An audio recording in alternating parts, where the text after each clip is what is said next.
Exactly. And I think that's where I think the future, especially in the history field, is thinking critically, is really being able to determine fact and fiction in a strategic, textbook way of doing it. People like you are pioneers. I know that, just the idea of stimulating these conversations outside of the scholarly community is going to get other people involved.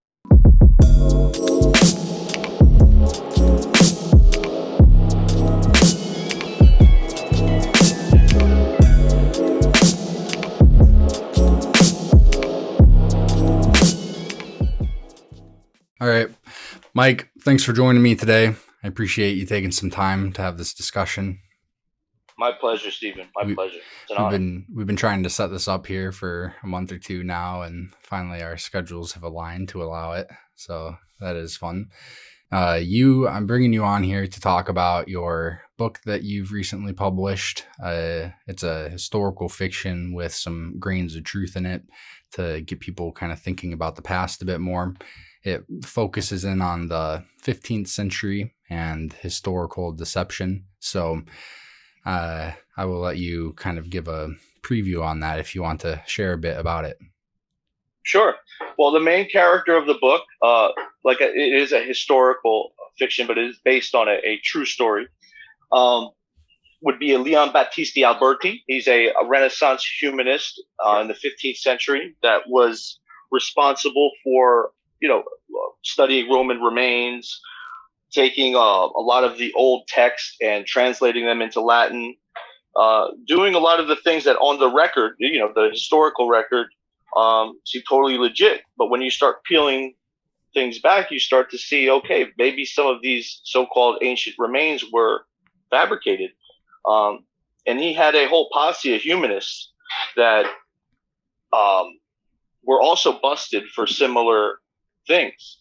So it's conceivable that something went down in the 15th century between the invention of the nautical compass, the printing press, and firearms. That's all the ingredients for a major score. And so in this book, you argue that history was largely falsified or fabricated around this period? Correct. Now, the written record, there is a lot of, I believe that cuneiform and all these things existed and everything like that. I do happen to personally believe, now this is not fiction, this is one of my personal beliefs, that the vast majority of history was in fact fabricated during the 15th century with the fall of Constantinople. The Black Death was another thing that wiped out the vast majority of the population on Earth. A lot of people don't realize how deeply that impacted not only Europe, but when the Europeans came to the Americas, genocide was definitely involved, but the vast majority of casualties on this neck of the woods were plague related. What's the title of the book? It's actually Plague Doctor. That's where I kind of revolved. And I wrote this book during the whole COVID shutdown and everything. So it all was, interrelated. And yeah. Cool. So what are some of the more interesting things? You sent me a list of topics that you wanted to talk about. You argue for some parallels between characters. You want to talk about some of those? So, for example, the Voynich manuscripts helps really put together all of these pieces, Leon Battista Alberti and his aliases, so to speak. So there's multiple. For example, Nezahualcoyotl in Mexico, he was essentially a warlord, but he was peaceful. He had a lot of what years qualities are these in? This is the early 15th century. I want to say 1420s, something like this, around that. This is right before the Aztec Empire was formed. This is the actual one of the founders of the Aztec Empire is this Nezahualcoyotl character. The Aztec Empire was actually a merger of three separate tribal units together. And it's interesting, also in Peru, on the other, over the pond there, the Inca Empire was being formed at the same time by a gentleman named Pachacuti, who also has a lot of characteristics similar to Leon Battista Alberti, namely his cryptography capabilities. He was Pachacuti, and that culture all of a sudden sprung up with this idea of Quipu. I might be butchering the name right now, but it involved something akin to the polyalphabetic cipher, which is what Alberti is accredited for inventing. Speaking of that cipher, that also relates to the Voynich manuscript, because it still hasn't exactly been cracked, but the closest these code breakers are getting to is, in fact, it is a polyalphabetic cipher. They just can't conclude what language it is. But it does have a lot of relations to Roman and certain other of his aliases, which we'll get into as well, which include Vlad the Impaler, which is also a little bit of a stretch, but I believe that Vlad the Impaler and Mehmet the Conqueror are in fact the same person. I believe this was all a big ploy, almost like an international spy ring in the 15th century that was developed to, for world trade, similar to what we have now, like the Five Eyes. We have things that are going on that are very similar, but they're just using the technology they had at hand at the day. So I'm curious, who do you think are the conspirators here? Because that's what you're arguing for, is a mass conspiracy to fake history and to pull the wool over the eyes of the people.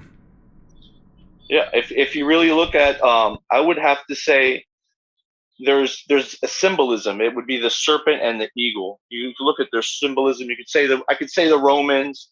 I could say the Sumerians. I could say, a bunch of different cultures that have used these symbols, but they weave in and out of history, adopting different religions, sometimes going back to the same religion they once, just whatever strategy works for them best. And you could see these correlations throughout history, these patterns, and say to yourself, okay, it's either the same people just keep reemerging, or history literally does repeat itself. But do we know who did this, or we just know that somebody did it? Well, I have my suspicions. The richest family at the time in the 15th century was the Medici family, and they were responsible for double-edged bookkeeping and certain things that allow them to amass the kind of wealth that really no one has prior to them. That allowed them to fund the Renaissance, which is proven, history.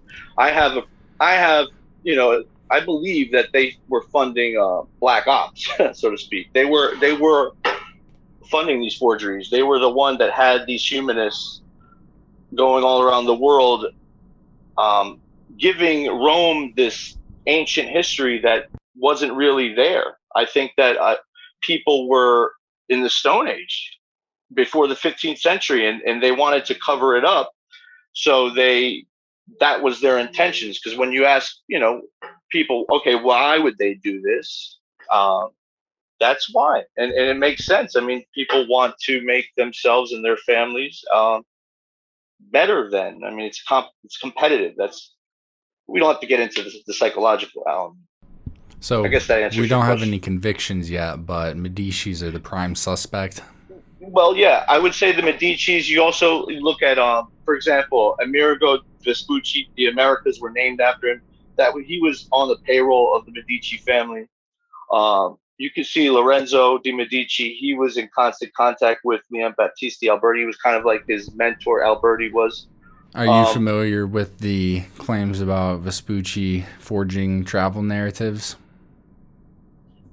I am not. So this is what the conflict is that the reason why the Americas are named after him is because of a potentially forged letter that places him in America prior to the next guy that got there, who I'm blanking on his name right now. But there's some debate about it, and so there's the humor in that is that the Americas are named after a guy because of a forgery. Yeah. I also heard that the Americas are named after some Mesoamerican goddess. There's different debates, but yeah, historically, and it's just interesting that the Medici family happened to be they were the ones that funded Leon Battista. They were his main patron.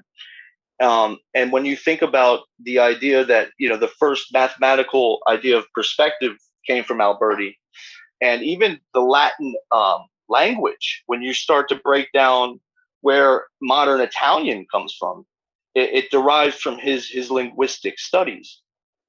So there are certain things you can see that, okay, this figure is either very underrated. I mean, just the Vitruvian man in itself. It's a proven fact that Alberti brought Vitruvius' work to light in the 15th century.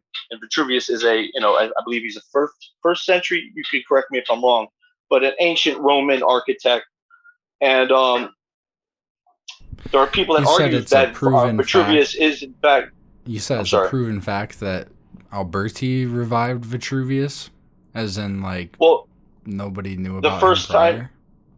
Well, people knew about him in Roman times, but he was. What about the 13th century or the 14th? I mean, I could be wrong, but I'm pretty. From what I have seen, Alberti is accredited with translating the ancient Roman text of Vitruvius to the. Now there is a way that the Greeks, had it, then the Arabs had it, but in terms of the Western world understanding it, that was the first time it was displayed to us. I think you would be wrong about that, but I don't know. I don't. I mean, I don't. My head to say otherwise. I could be, and that's the beauty about studying history is being able to. I've looked into him, and there's quite a few manuscripts that were written attributed to Vitruvius decades, even centuries prior to Alberti getting on the scene. So.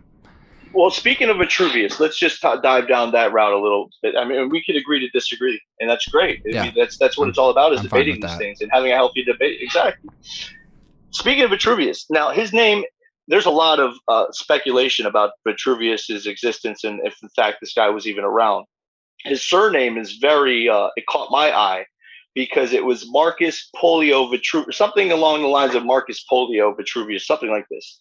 And then when you look at the correlation between him and Marco Polo, in terms of Alberti being able to travel, and you start to square that whole idea of, oh, shoot, maybe this is in fact a phantom reflection, you start to see history almost fold in on itself. It's very fascinating. Like, there's characters that just keep going back in time throughout the centuries that seem to be the same exact character. Now, I don't know if this is a Jungian archetype like I was talking about, or this is a forgery, but these patterns seem to have emerged. Yeah, that is what caught my attention too. Was I'm curious how popular the name Marco Polo is, or Mark Paul. It would be interesting to look into the statistics on that if anyone's ever done a study into the name popularity there. Yeah, his whole thing, because it's interesting. Marco Polo was allegedly in Asia long before, this is hundreds of years before it's like all of a sudden the world just got cut off from the Chinese world after Marco Polo. Just like fascinating. There's just like gaps in history that are like, how did this guy even emerge when you really start to like dig into it?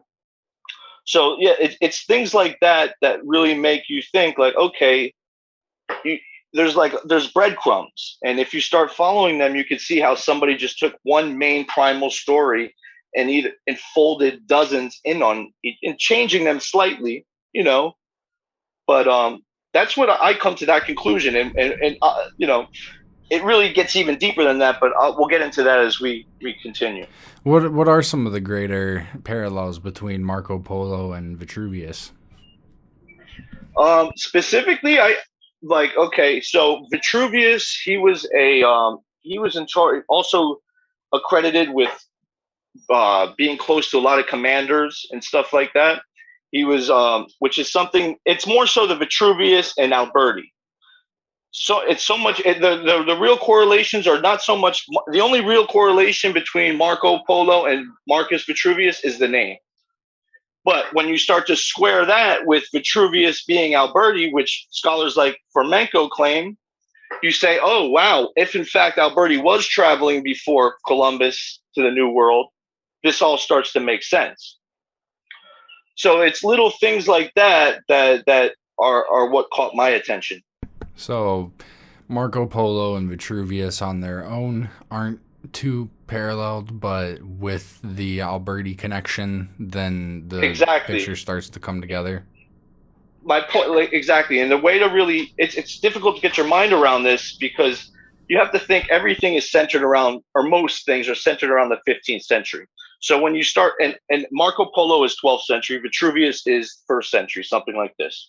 So you're basically folding in, and there's figures along the way that are relate to these guys as well.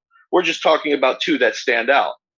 So you have to basically fold these figures in on themselves to come up with the primal archetype which exists in the 15th century, which I've discovered a lot. Even when it comes to there's a lot of theories, for example, that the New Testament was created by Romans, for example.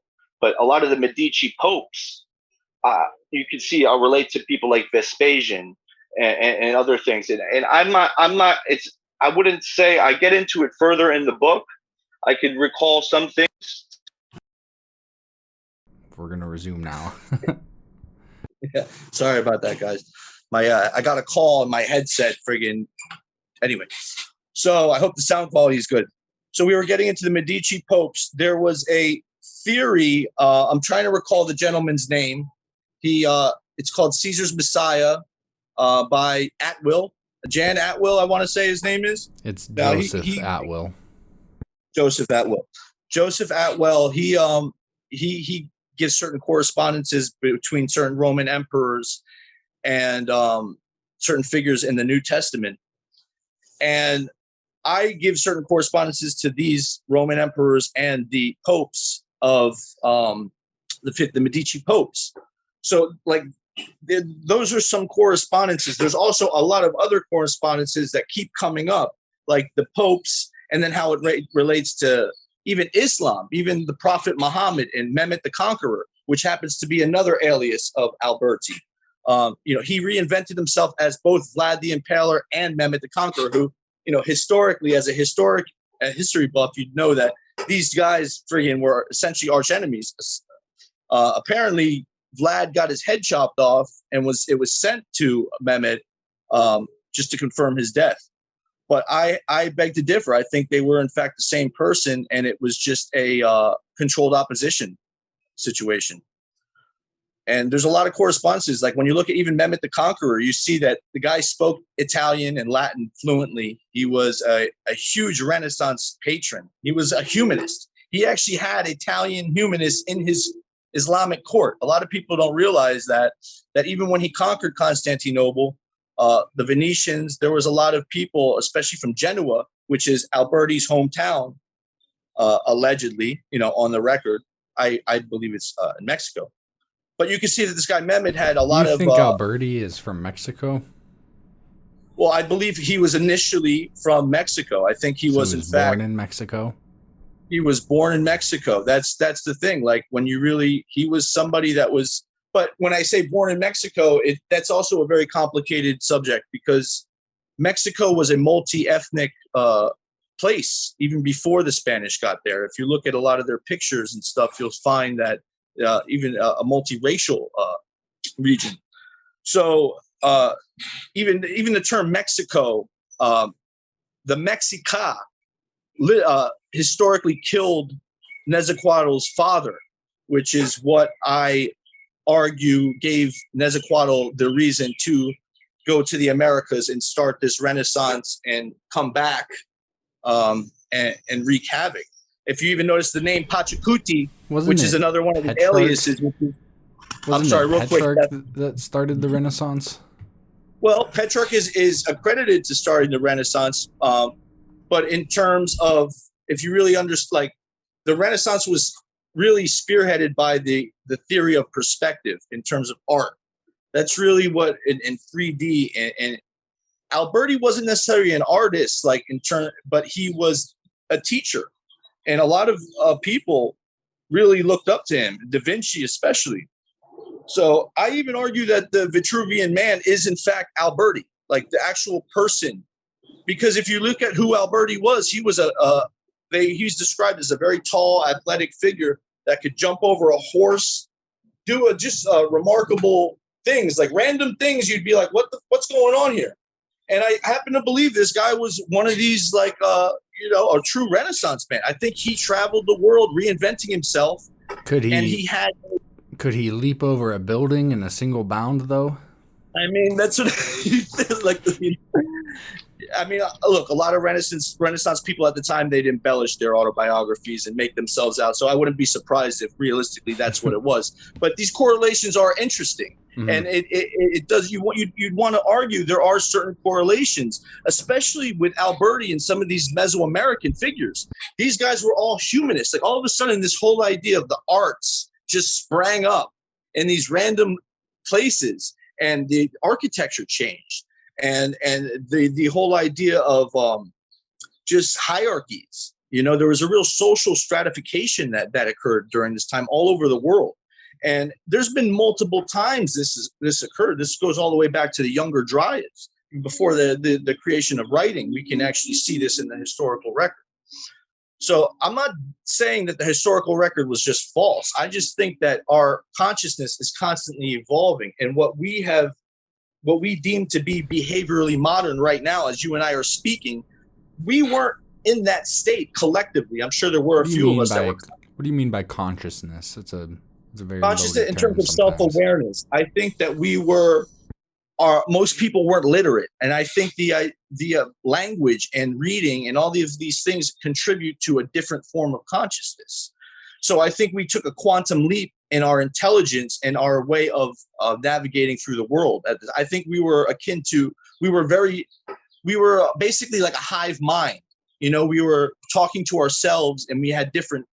Julian Jaynes really gets into this more, but and I'm not. He's a he's a psychologist at Yale, so I'm not going to pretend to even be an expert on this field. What's the recommended work from Julian Jaynes that you would suggest? Sure, it's The Origin of Consciousness and the breakdown of the origin of consciousness and the breakdown of the bicameral mind. And that's a Yale psychologist. Yeah, this is all legit. And it's interesting when you get into his theories. In terms of trying to debunk them, you don't find any real. In fact, it's the opposite. You see all the people that try to study this guy. They say, "Oh, wow, these things actually do make sense." That when you look at some of these epic poems and stuff like that from these ancient cultures, they're all talking to gods. They're not really. There's no introspection. There's no real true self-awareness. But all of a sudden, in the 15th century, people are like really starting to be like, "Oh, I'm my own person. I have my own thoughts. I'm not directed by some god or some alpha." So it really gets into a lot of deep psychological stuff that, again, I'm not well-versed enough to really. That kind of reminds me, I don't know when this was a thing, but I remember reading about this theory of spirit and how we're vessels for these spirits that are around us. And so me talking right now, the only reason I'm saying the things I'm saying is because some external spirit has possessed me and is now speaking this way. So all of our actions were like that, which sounds kind of like what's his name? James? Julian Jaynes, yeah. It kind of sounds like kind of what he was commenting on, is how we didn't have anything to self-reflect on because we were just creatures, just vessels for other spirits. And he doesn't really get into reasons why this changed. And that's why I argue that the Black Death, the plague, traumatized people into self-awareness. And then people like Alberti articulating things like perspective and using language to deliver a new frame of reference helped the collective. And then with a printing press disseminating the information, really allowed the world. And now we're going through a different change. As we speak right now, the digital, the internet is rewiring our brains in ways that the amount of information at our fingertips is overwhelming. Oh, it's funny. I was just skimming through Anne Blair's book. She's a scholar of this era that we're talking about. This happened around the time of the printing press, is that people were starting to comment on how there was an information overload and how are we to deal with all this new info. And it's kind of similar to the age that we're in today with the internet. And so it becomes a game of trying to figure out where the best information is, because you don't want to just be channeling the worst all the time. Exactly. And I think that's where I think the future, especially in the history field, is thinking critically, is really being able to determine fact and fiction in a strategic, textbook way of doing it. People like you are pioneers. I know that, just the idea of stimulating these conversations outside of the scholarly community is going to get other people involved, and it's just great, man. So yeah, this is a good point to kind of change gears. I wanted to ask you about Alberti's spy ring. I think I saw a note in your paper that you sent me about that. Alberti, what now? His spy ring, is that something? Oh yeah, so yeah, let's hear about that. When you think about okay, why would they fabricate history? Okay, maybe most of the world was in the Stone Age, and they want to single out their culture, i.e., the Roman culture, or this serpent eagle culture. So they have they set up a network, an intelligence network, you could call it what you will, international CIA, something like this. Like I said, there's things like the Five Eyes in today's world that we're seeing that are akin to it. They just have new technology allowing them to do similar things all over the world. So I suspect that, a lot of these aliases that Alberti went by, from Pachacuti, Nezahualcoyotl, to Vlad the Impaler, to Mehmet the Conqueror, all these guys who have direct correlations with him. If you see the history, there's no reason not to believe that at the very least they didn't come in contact. But and maybe for all intent and purposes, they're all part of the same spy ring, and they're not all the same person. I'm just thinking about a guy in like 1460. He's like, have you guys ever seen Alberti and Vlad the Impaler in the same room before? That's what I mean. Well, and, does John Dee play into this at all? Isn't he considered a spy master? Exactly. John Dee, when you look at now, granted, this is over 100 years after Alberti and that whole era. This is now, we're talking the 16th century. John Dee plays into this, and Edward Kelly, they play into this because of the Voynich manuscript. That's really a lot of people speculate that they were the ones that fabricated the document to begin with. But I argue that no, they're just part of this spy ring. And it's interesting because even to this day, the CIA and the Five Eyes Network, one of the first things that brought these guys together in the 50s, when you look at the formation of these big giant spy rings, national, international policing agencies, whatever you want to call them, you find that the fucking Voynich manuscript brought them all together. They were actually trying to crack it all together. Like the code crackers from these agencies got together from Britain, from different Anglophone nations, and from these meetings trying to crack this code on this Voynich manuscript, they said, hey, look, we should friggin' decide. No, it was also to do with the Enigma machine, because the Enigma machine, with Hitler too, is essentially a polyalphabetic cipher, which is what Alberti, the first polyalphabetic cipher, is the Alberti cipher. He's accredited with creating that. But you also look at other figures from the past, like Al-Kindi and Roger Bacon, which Roger Bacon is the 12th century. Al-Kindi, I believe, is the 11th century. You also see these guys essentially studied the same stuff. They studied eyes. They studied math. They studied cryptography. They were basically the same figure. Like they're all basically specializing in the same fields. So it really, and it all ties in with this Voynich manuscript. So at the very least, I think I came onto something with this Voynich manuscript, and I think whoever does listen to this talk that does study that will be able to go further down that line of thought. Now, do you think that the historical model could be correct. These are different people. Is that a possibility still for you? Absolutely. Yeah. I mean, I'd be a fool to rule that out. All right. I wasn't. Yeah. Yeah. I was just curious. I think some people, they do get to a point where they're like, this is no longer a possibility. You know, it has to be this way. But it's cool that you're still pretty open-minded to that.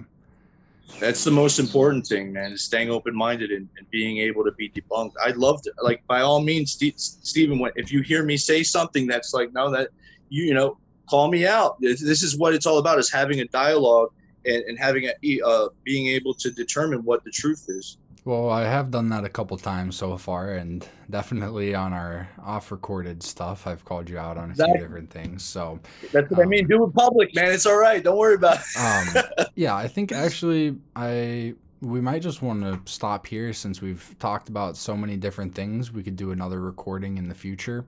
And that would give people some time to respond to this, to check it out and start looking into it. Because, I mean, we hit on a lot of different bases. We talked about Vitruvius, Alberti, Marco Polo. We hit people from almost every century in between, except for the Dark Ages, really. But I was going to say, anything else that you want to cover before we end this? Yeah, I mean, I wrote 2 other books, you know, over a decade ago. One is a technical manual on how to tattoo and pierce, but the other one relates to the historical significance of tattooing and understanding. I basically fuse acupuncture and tattooing together. I got into that. Tattoos? Just one. I'm still finishing it up, but I'm getting there eventually. Yeah. No, that's cool. Yeah, no, man. Continue, so I just wanted to shout out my other 2 books, but I really love Plague Doctor is really something real special. I really took my time to work on this. And yeah, I'd like to turn it into like a video game because it relates to even like Assassin's Creed. When you look at some of these video games, you're like, man, this could be a great offshoot to some of these things. So, you know, I want to try to market it to different, even like a Netflix series or something like that. But yeah, man, I appreciate your time, dude. Yeah, we could definitely cover some more stuff in the future. I definitely want to go in more with a lot of the topics that we did. Is there any other questions that you have for me? Do you have it? Well, no, you kind of just answered them. I was going to ask if you had any future plans for the book, but you just mentioned, you know, you want to maybe do a video game, maybe make a TV series on it, maybe give some lectures on it. Do you have plans to revise it or to write another book in the future? Well, I mean, I'd like to, I have some other books I want to write, definitely, but related to other things. Like I'm kind of a jack of all trades to an aspiring Renaissance man myself. So I have my hands in a couple different things. I think the next book that I might write will have to do with fitness and off-grid living, survivalism, stuff like that. That's something that I've been into. So I've been kind of writing some stuff on that lately.